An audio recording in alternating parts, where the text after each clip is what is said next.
നമസ്കാരം. മാസപ്പടി വിവാദത്തിൽ മുഖ്യമന്ത്രി പിണറായി വിജയന്റെ മകൾ വീണ വിജയനെതിരെ നടപടികൾ ഇപ്പോഴും തുടരുകയാണ്. ഹൈക്കോടതി നോട്ടീസ് അയച്ചത് കഴിഞ്ഞ ദിവസമായിരുന്നു. ഇതുകൂടാതെ SFIOയുടെ അന്വേഷണവും സജീവമായി നടക്കുന്നുണ്ടെന്നാണ് ലഭ്യമായ വിവരം.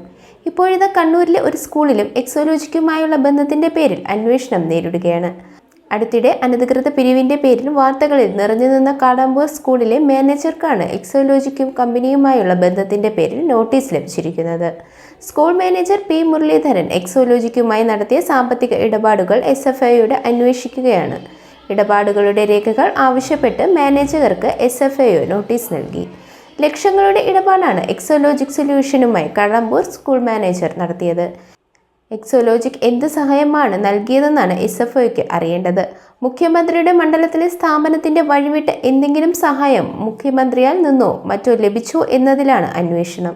എക്സോലോജിക് സൊല്യൂഷനുമായി നടത്തിയ ഇടപാടിന്റെ സ്വഭാവം, ധാരണാപത്രത്തിന്റെ പകർപ്പ്, വർക്ക് ഓർഡർ, മറ്റു അനുബന്ധ രേഖകൾ എന്നിവയും ആവശ്യപ്പെട്ട് മാനേജർ P. മുരളീധരന് SFIO കത്ത് നൽകിയിരുന്നു. അടുത്തിടെ സ്കൂൾ മാനേജർക്കെതിരെയും സ്കൂളിലെ പലവിധ സാമ്പത്തിക തട്ടിപ്പുകളെക്കുറിച്ചും വ്യാപകമായ പരാതി ഉയർന്നിട്ടും സർക്കാരും വിദ്യാഭ്യാസ വകുപ്പും മൗനം തുടരുന്നത് ഈ എക്സോലോജിക് ബന്ധത്തിന്റെ പുറത്താണെന്നാണ് ആക്ഷേപങ്ങൾ സജീവമാകുന്നത്. മാനേജർ മുരളീധരന്റെ നേതൃത്വത്തിൽ വർഷങ്ങളായി സ്കൂളിൽ ക്രമക്കേടുകൾ നടത്തുന്നു എന്നാണ് ആരോപണം. ഡിജിറ്റൽ ബോർഡിന്റെ പേരിൽ പിരിച്ച കോടികൾ, സർക്കാർ അടച്ചിട്ട് നൽകുന്ന ചോദ്യപേപ്പറിന്റെ പേരിൽ നടത്തിയ ലക്ഷങ്ങളുടെ പണപ്പിരിവ്, വൈദ്യുതിക്കും കുടിവെള്ളത്തിനും പിരിച്ചെടുക്കുന്ന ഭീമമായ തുക, യൂണിഫോം വിതരണത്തിലെ വ്യാജ GST ബിൽ ഉപയോഗിച്ചുള്ള ക്രമക്കേട് നടത്തി എന്നിങ്ങനെയാണ് ആക്ഷേപങ്ങൾ ഉയരുന്നത്.